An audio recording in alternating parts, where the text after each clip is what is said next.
여러분들 혹시 번아웃 증후군이라는 말 들어보셨습니까? 아마 한 번쯤은 다 들어보셨으리라고 그렇게 생각이 되어지는데요.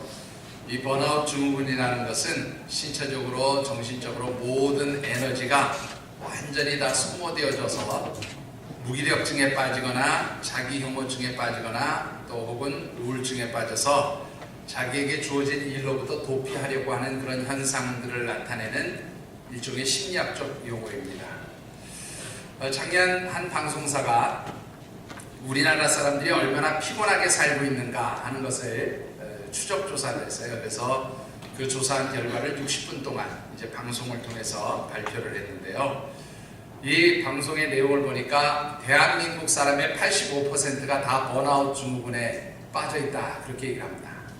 그리고 직장인들 가운데는 약 70% 이상이 번아웃 증후군에 시달리고 있다, 그렇게 이야기를 합니다. 문제는요, 이 번아웃 증후군이 성인들에게만 있는 것 같잖아요. 그런데 성인들이 아니라 초등학교 아이들도 번아웃 증후군에 빠져 있답니다. 이제 샘플이 된 한 서울의 초등학교 한 학급의 학생들을 대상으로 조사를 했는데요. 이 이제 심층 조사이다 보니까 많은 아이들을 대상한 게 아니고 23명의 아이들을 심층적으로 연구해서 조사를 했는데, 이 23명의 아이들 중에서 13%에 해당하는 3명의 아이들이 성인과 동일한 수준의 완전 번아웃 증후군을 보이고 있었다, 그렇게 얘기를 합니다. 그러니까 이 아이들은 치료받아야 될 상황인 거예요.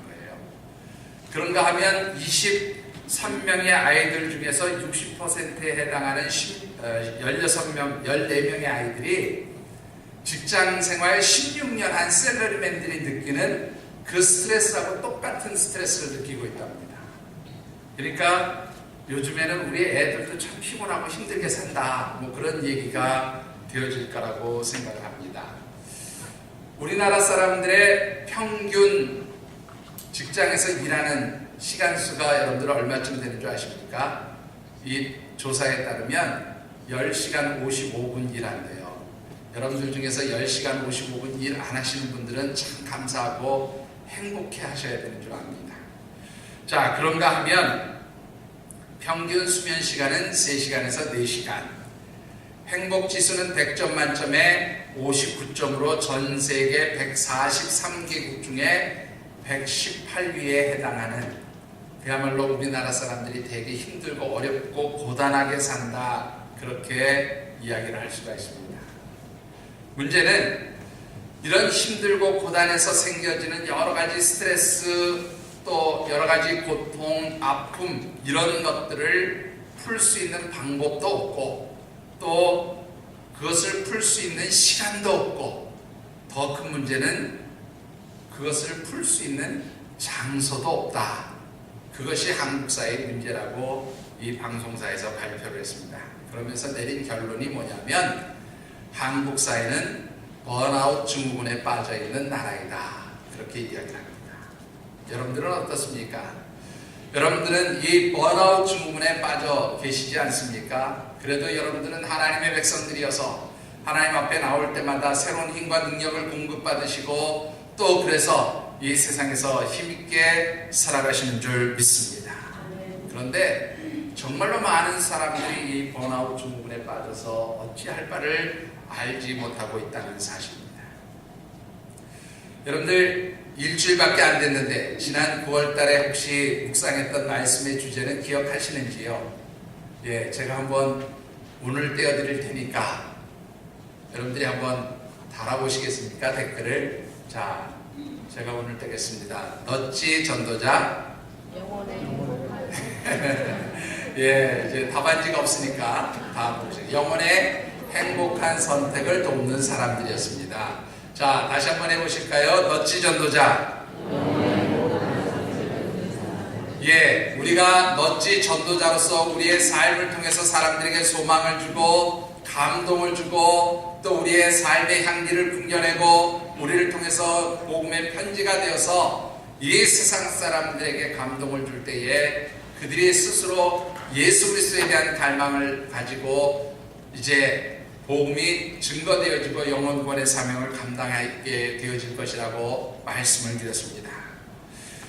이번 달에는 우리가 그렇게 삶을 통해서 복음을 증거하고 영혼을 구원한 그 사람들이 하나님의 성전인 교회에 들어왔을 때 어떤 마음으로 이 자리에 앉을 수 있는지, 그들에게 이 교회가 어떠한 곳이 될 때에 그들이 다시 한번 영적인 결단을 하고 하나님의 백성, 하나님의 자녀로 변화될 수 있는지, 그것을 주제로 말씀을 묵상해보고 싶었습니다. 그래서 이번 교회 창립 15주년 기념주일이 있는 이 10월달을 맞이해서 여러분들과 함께 묵상해보고 싶은 말씀의 주제를 이렇게 정했습니다. 하늘샘, 쉼과 회복이 있는 공동체를 꿈꾸다, 그렇게 정했습니다. 한번 따라해 보실까요? 하늘샘, 쉼과 회복의 공동체를 꿈꾸다. 예, 한 번 더 해보시죠. 하늘샘, 쉼과 회복의 공동체를 꿈꾸다. 예, 앞서도 말씀드렸지만 우리 대한민국의 많은 사람들이 번아웃 증후군에 빠져서 어디에서 어떻게 쉴지 모르고 어떻게 자신의 그 고단함과 피곤함을 회복시킬 줄 모르는 그러한 상황에서 이 하늘샘 교회가 그 세상 사람들에게 쉼을 줄 수 있고 또 그들을 회복시켜 줄 수 있는 그런 아름다운 신앙 공동체가 되어지기를 기도하면서 이런 말씀의 주제를 정했습니다. 그리고 오늘은 그 첫 번째로 하나님을 알지 못하는 이 세상 사람들이 하나님의 자녀가 되도록 하기 위해서 그 세상 사람들이 하나님의 성전에 들어와서 어떻게 하면 하나님의 백성, 하나님의 자녀로 결단하고 예수 믿을 수 있을까, 그렇게 하기 위해서 우리 하늘샘 공동체가 어떤 공동체가 되어야 할까 하는 것을 말씀드리고 싶습니다.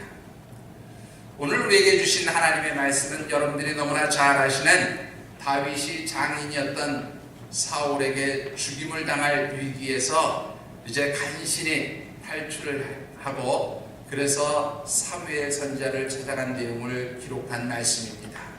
특별히 주신 말씀을 묵상하는 가운데 우리 사랑하는 모든 하늘샘 가족들이 이 하늘샘 교회를 쉼과 회복이 있는 아름다운 신앙 공동체로 그렇게 든든히 세워가시고 또 이 신앙 공동체 안에서 여러분들도 참된 쉼과 회복의 은총을 누리시는 복된 역사가 있게 되기를 주의 이름으로 축원합니다.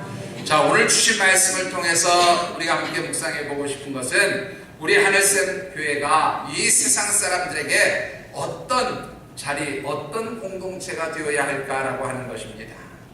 결론부터 말씀을 드리면 이 세상에서 고통받고 아파하는 모든 사람들이 이 하늘샘 재단에 들어왔을 때에 그 고통과 아픔을 내어놓을 수 있고 또 그것을 받아주는 하나님이 계시고 그래서 이 재단에 오를 때마다 쉴 수 있고 회복될 수 있는 그런 공동체가 되어야 한다고 믿습니다.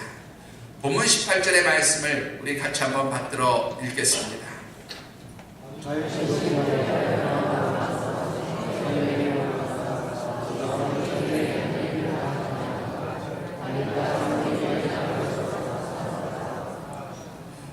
자, 오늘 이 말씀을 보시면 다윗이 이제 그 사울왕이 자신을 죽이려고 하자 도망을 쳐서 사무엘 선지자가 있는 라마라고 하는 곳으로 도망을 갔다, 그런 내용이 기록되어 있습니다. 여러분들 오늘 이 말씀을 좀 이해하시기 위해서는 역사적인 그 배경을 살펴보는 것이 좋을 것 같습니다. 여러분들이 잘 아시는 대로 이스라엘의 첫 번째 왕으로 세움을 받은 사울 왕이 아말렉과의 전투에서 하나님께 순종하지 않음으로 인해서 하나님, 이제 더 이상 내가 사울을 왕으로 인정할 수 없겠다, 그렇게 하나님께 버림을 받는 왕이 되고 말았습니다. 그렇게 사울을 버리신 하나님께서는 사무엘 선지자를 통해서 이스라엘의 두 번째 왕을 준비시켰는데 그것이 바로 여러분들 잘 아시는 베들레헴에서 양을 치는 목동 다윗을 이스라엘의 두 번째 왕으로 준비를 시키셨어요. 그러던 어느 날 이제 블레셋이라고 하는 나라가 골리앗이라고 하는 장수를 앞세워서 이스라엘을 침공하게 되었습니다. 이 골리앗이 얼마나 거대한 장수였고 힘이 넘치는 장수였는지 그야말로 이스라엘 백성들이 다 두려워 떨면서 어떻게 대적할 바를 알지 못할 바로 그때에 이 다윗이 형들을 위문하기 위해서 이제 전장터로 갔다가 골리앗 그 블레셋의 장수가 이스라엘의 하나님과 이스라엘 백성들을 모욕하는 소리를 듣고 이제 조약돌 몇 개를 들고 나가서 이 골리앗을 물리치게 되어집니다. 이 골리앗을 물리친 다윗을 사울 왕은 자기의 딸 미갈의 남편으로 그렇게 삼게 되어집니다. 사위로 삼은 거지요. 그런데 이게 웬일입니까? 사위인 다윗이 백성들에게 인기가 점점 올라가니까 어떻게 해요? 안 되겠다 싶어서 사울왕이 다윗을 죽이려고 합니다. 간신히 이 아내 미갈의 도움을 받아서 장인 사울왕의 그 칼날을 피해서 도망 나온 다윗이 어디로 도망을 갔는가 하면 오늘 본문에 나오는 사무엘 선지자가 있는 라마라고 하는 곳으로 도망을 갔다 그런 말이에요. 자, 그런데 여러분들 한번 생각해 보십시다. 라마로 도망 잘 간 거지요? 왜 느닷없이 그렇게 물어보시니까 여러분들 표정이 좀 그런 것 같아요. 여러분들 누가 나 죽이려고 한다면 어디로 도망가야 됩니까? 죽이려고 하는 사람으로부터 갈 수 있는 한 멀리 도망가야 되잖아요. 그런데 여러분들 그렇게 본다면 이 다윗이 도망간 라마라고 하는 곳은 그야말로 도피처로서 적절하지 않았다 그렇게 말씀드릴 수가 있어요. 왜 그런가 하면 이 사울 왕이 있던 곳이 기브아라고 하는 곳인데요. 이 기브아 지역은 예루살렘에서 대략 한 6.4km 정도 북쪽으로 6.4km 떨어진 곳이에요. 그럼 라마는 어디에 있는 곳인가 하면 예루살렘으로 역시 마찬가지로 북쪽 방향으로 13km 떨어진 곳이에요. 그러면 13km 빼기 6.4km 하면 몇 킬로 나와요? 예, 산수가 안 되시죠? 예, 6.4km 빼기 하면은 6.6km가 남습니다. 7km가 채 안 되는 거리에 있어요. 여러분들 여기서 7km면 어느 정도 됩니까? 여기서 금천까지 가도 7km가 안 나와요. 7km가 더 나와요. 그 금천까지 대략 한 8km에서 10km 가까이 나오거든요. 그러니까 여러분들 7km면 정말로 코앞에 있는 거예요. 아니 이왕 도망가려면 멀리 도망가야지 왜 그 가까운 코앞에 있는 라마로 도망을 갔느냐라는 겁니다. 성경학자, 주경학자인 케일이라고 하는 분은 이런 해석을 했어요. 왜 다윗이 사무엘을 찾아갔을까? 첫 번째 이유는 자신이 그러니까 사무엘이 다윗 자신을 왕이 될 것이라고 예언을 내리고 기름 부어준 선지자로서, 두 번째 위기에 처한 다윗을 보호해주고 또 용기를 북돋아 줄 것이라고 그렇게 신뢰를 했으며, 세 번째는 앞으로 자신이 어떻게 처신하면서 살아가야 하는지 자문해 줄 것이라고 생각해서 글로 갔다 그렇게 해석을 했습니다. 근데 저는 이 성경학자의 해석보다 본문에서 한번 그 이유를 찾아보고 싶었어요. 왜 꼭 이 라마로 갔을까? 여러분들 본문 18절의 말씀을 다시 한번 받들어 읽겠습니다. 제가 읽어보겠습니다. 다윗이 도피하여 라마로 가서 사무엘에게로 나아가서 사울이 자기에게 행한 일을 다 전하였고, 그렇게 되어 있어요. 이 둘째 문장에 있는 말씀에 주목해 보고 싶습니다. 다윗이 사무엘에게 가서 사울왕이 자기에게 한 일을 다 전하였다라고 얘기한 것은 무슨 뜻인가 하면요, 사무엘 선지자에게 가서 자기의 모든 억울하고 속상한 거 다 털어놓았다 그런 얘기예요.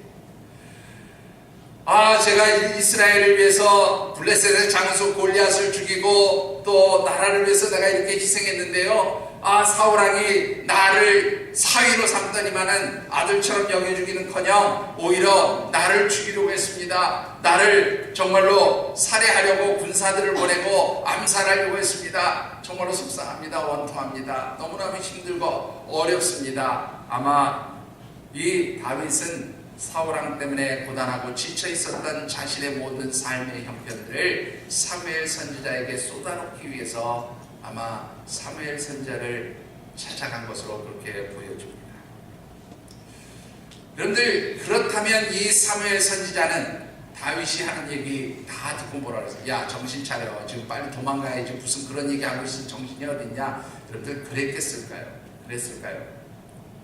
오늘 이 본문의 말씀을 우리가 볼 때에 기록은 없지만 사무엘 선지자는 그 다윗이 쏟아놓는 모든 고통과 아픔과 눈물과 그리고 힘들고 어려웠던 그 모든 삶의 고단함을 다 들어줬던 것으로 보여집니다. 그리고는 어떻게 해요? 아마 다윗을 격려하고 위로해 주었을 것입니다. 뿐만 아니라 그렇게 다윗과 한동안 이야기를 나눈 이 사무엘 선지자는 이제 그 라마의 한 지역인 나요시라고 하는 마을로 다윗을 데리고 갔습니다. 여러분들, 이 나요시라고 하는 지명은요, 어디인지 그 라마의 한 조그만 마을로 보여지는데 어디인지는 아직 잘 밝혀지지 않았습니다. 그런데 이 나요시라고 하는 이름의 뜻이 참 재미있습니다. 여러분들 무슨 뜻인지 아세요?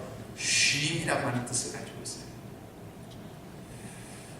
정리해 보면 이 다윗이 사무엘 선지자를 찾아가서 자신의 모든 삶에 고단하고 힘들고 어려웠던 것들을 다 쏟아놓았을 때에 사무엘 선지자가 그것을 다 들어주고 또 그를 위로하고 격려하면서 나요시라고 하는 곳으로 데리고 와서 그를 쉬게 하고 그의 모든 지친 심신을 회복할 수 있도록 도와줬다, 그런 말입니다. 여러분들, 저는 우리 하늘샘 교회가 바로 이 세상 사람들에게 라마나옙과 같은 그런 공동체가 되었으면 참 좋겠습니다. 이 세상에서 정말로 지치고 힘들고 고단하고 아파서 번아웃 증후군에 빠져있는 많은 세상 사람들이 이 하늘샘 재단에 올라왔을 때에 이 자리에 앉으신 여러분들 중에 누구 한 사람이라도 만나서 자신의 고단함과 속상함과 힘들고 어려운 일들을 쏟아놓을 때에 여러분들이 그 말을 다 들어주고 받아주고 함께 공감해주며 아파해주고 또한 위로해주고 격려해줄 수 있는 그런 신앙 공동체가 되었으면 참 좋겠습니다. 사실 우리가 누군가의 사연을, 그것도 힘들고 어려운 사연을 들어주고 함께 공감하며 아파해준다는 것은 참으로 쉽지 않은 일입니다. 그러나 하나님께서 이 하늘샘 재단을 이 파주 운정이라고 하는 지역사회에 세워주신 것은 이 지역사회 안에 있는 수많은 아프고 힘들고 고단하고 지친 영혼들이 이 하늘샘 재단에 올라왔을 때에 여러분들을 통해서 하나님을 만나고 위로받고 영적인 힘을 얻고 그래서 기력을 회복하는 그러한 역사가 일어나기를 기대하시면서 하나님 이 재단을 세워주신 줄 믿습니다. 사랑하는 우리 하늘샘 가족 여러분, 우리가 이 귀한 사명 정말로 힘을 모아서 감당할 수 있게 되기를 주의 이름으로 축원합니다. 여러분들, 우리가 나가서 복음을 증거하는 것 참 중요합니다. 그 영혼들이 이 재단에 들어왔을 때에 그들을 어떻게 우리가 위로하고 격려하고 세상에서 지친 그 모든 삶의 자리를 쉬게 하며 기력을 회복하고 영적인 기력을 회복하고 다시금 하나님의 백성으로 세상 가운데 나갈 수 있도록 도울 수 있는지, 그것은 바로 저와 여러분들의 책임으로 하나님께서 주신 사명인 줄 믿습니다. 우리 모두가 이 귀한 사명을 위해서 함께 힘을 모으시는 귀한 하늘샘 믿음의 가족들이 되어주시기를 주의 이름으로 축원합니다. 자, 문제는 그렇게 해야 되는 줄 알지요. 그런데 나도 고단하거든요. 나도 지쳤거든요. 나도 힘들거든요. 나도 눈물이 있거든요. 나도 아프거든요. 그런데 지금 내 발등에 떨어진 불이 급한데 남의 사정, 남의 형편 어떻게 들어줄 수 있나요? 아마 여러분들 그렇게 말씀하실지도 모르겠습니다.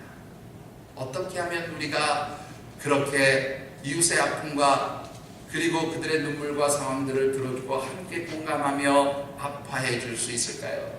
그것은 바로 하나님의 영에 사로잡힌 사람들, 하나님이 함께 하시고 하나님의 영에 임재한 바로 그 자리에서 우리는 함께 아파해주고 공감해주고 위로해주고 격려해줄 수 있게 되어지는 줄 믿습니다. 본문 20절과 23절의 말씀을 같이 한번 받들어 읽겠습니다.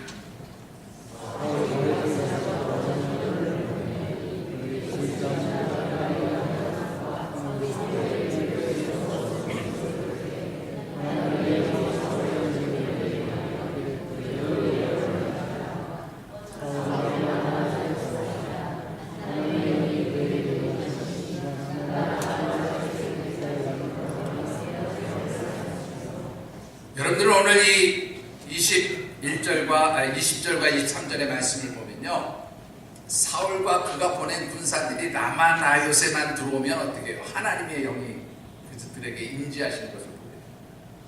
이 말은 다른 말로 표현하면 이 라마나요시라고 하는 곳은 늘 뭐가 있는 곳이에요? 하나님의 영이 임재해 계신 곳이었다라고 그렇게 말씀을 드릴 수가 있습니다. 여러분들 한번 이 말씀을 뒤집어서 생각해 보십시다. 이 라마라고 하는 곳은요, 원래 사무엘 선지자의 고향이었어요. 그리고 사무엘 선지자는 이 라마라고 하는 곳 중에서도 나요시라고 하는 그 어떤 마을에서 이제 선지학교, 요즘으로 얘기하면 신학대학을 세우고 거기에서 선지생도들, 그러니까 신학생들을 가르치는 그런 신학교 교장으로 이제 사역을 하고 있었다, 그런 말입니다. 자, 이 신학교 교장으로 사역을 하는 그 선지학교니까 아마 여러분들 상상해 보면 아시겠지만 많은 신학생들, 선지생도들이 있었을 거 아니에요. 그런데 여러분들 오늘 이 본문 말씀에 보면 어떤 선지생도들도, 어떤 신학생들도 다윗 우리 이 라마나요시에 들어오게 하면 안 됩니다, 선생님, 들어오지 못하게 하세요, 이렇게 막았다는 기록이 없어요. 여러분들 한번 생각해 보십시다.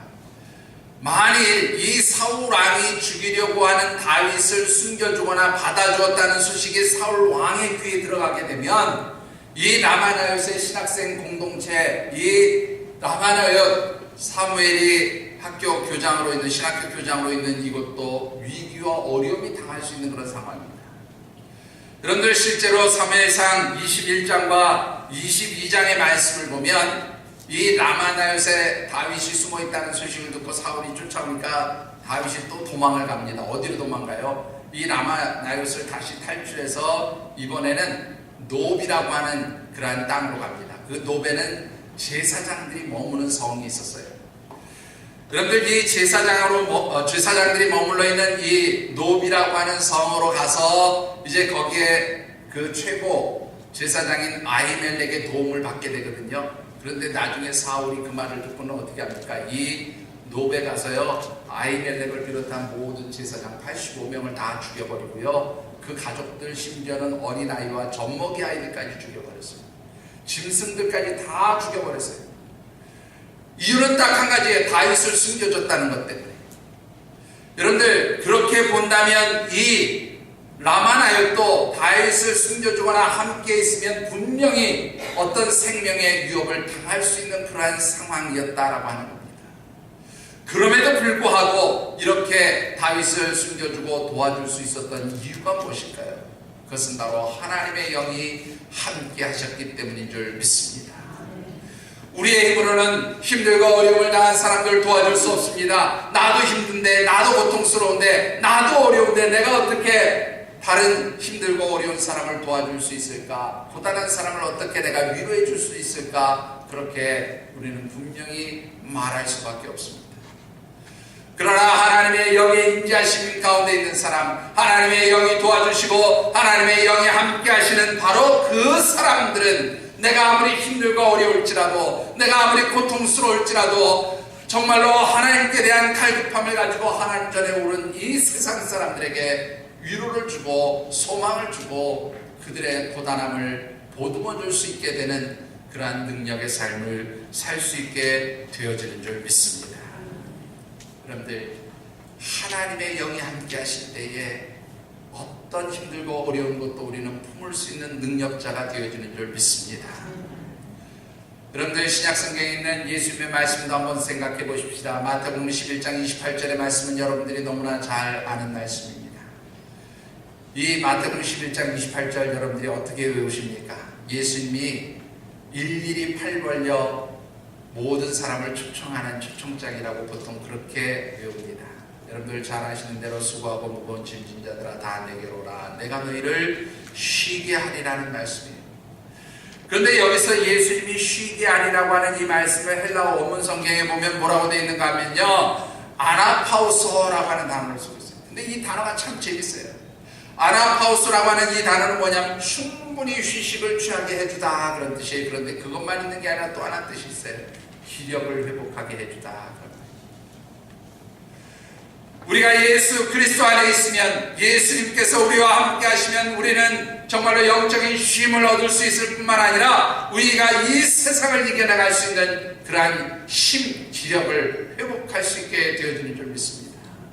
뿐만 아니라 여러분들이 그렇게 우리 주님 안에서 영적으로 회복되고 기력을 회복하게 되면 이 세상에서 지치고 고단한 사람들을 여러분들이 보듬어 줄 수 있고, 안아줄 수 있고, 위로해 줄 수 있고, 격려해 줄 수 있게 되어지는 줄 믿습니다. 여러분들이 참으로 이 귀한 사명을 감당하시게 되기를 바랍니다.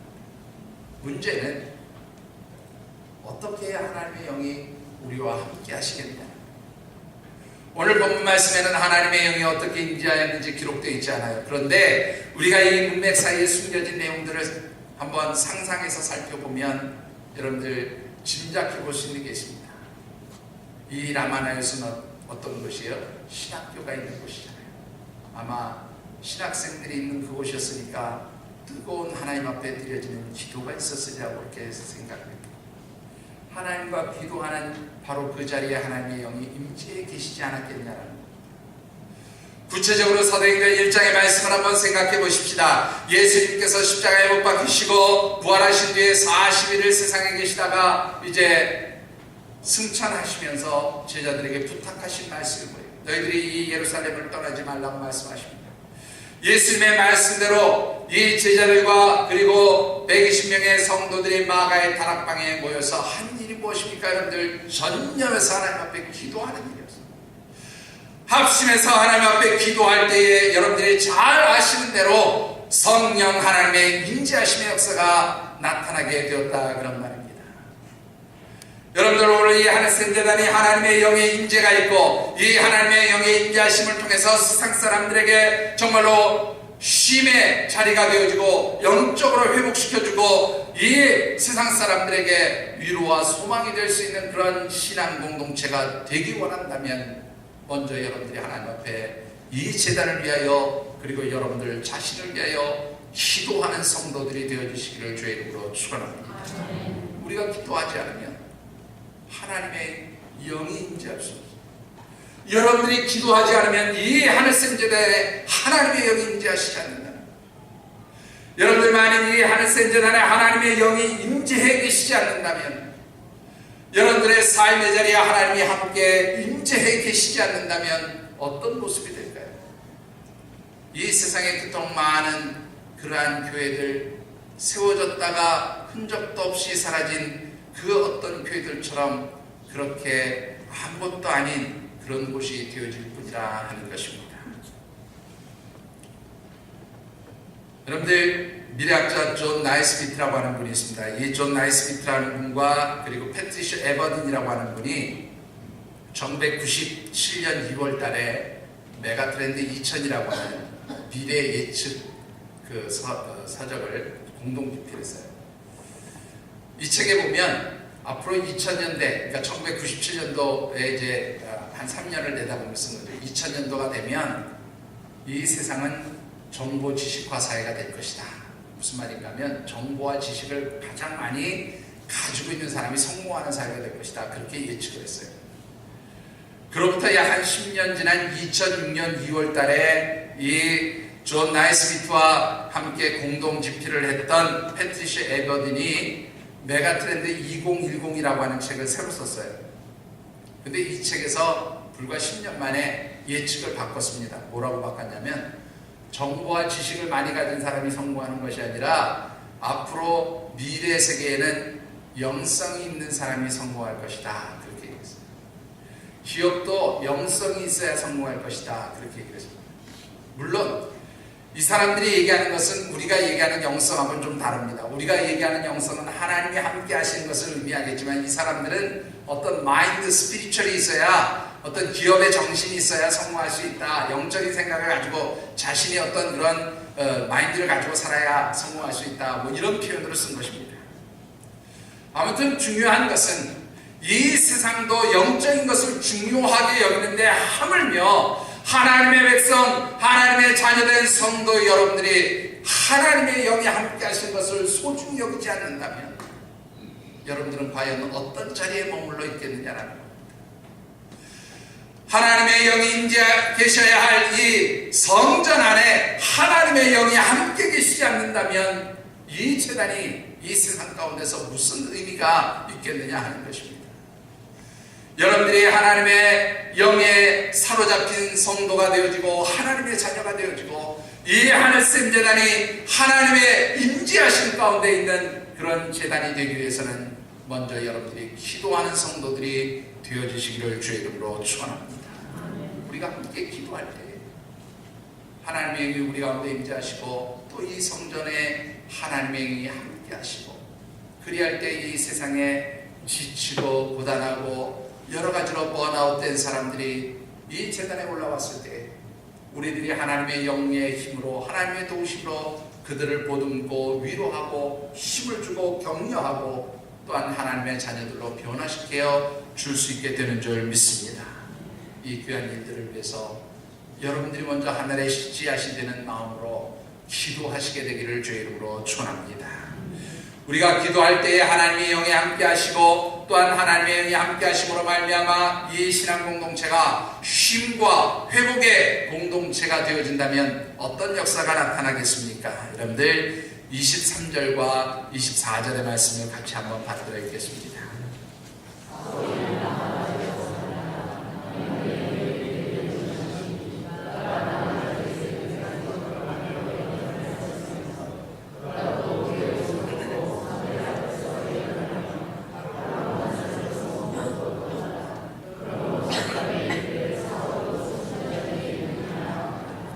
자, 오늘 이 말씀을 보시면 이런 내용입니다.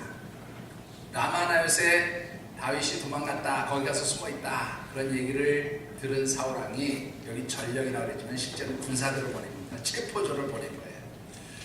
1차 체포조를 보냈는데 소식이 없어요. 그래서 어떻게 됐는가 알아봤더니 이 다윗을 잡으러 간 사람들이 거기 가서 하나님의 영에 감동이 돼가지고 예배드리고 예언하고 있다는 거예요. 사울이 속이 안 타지겠어요? 그래서 다시 두 번째 체포조를 또 보냈습니다. 그랬더니 두 번째 체포조도 똑같이 그러고 있대네요.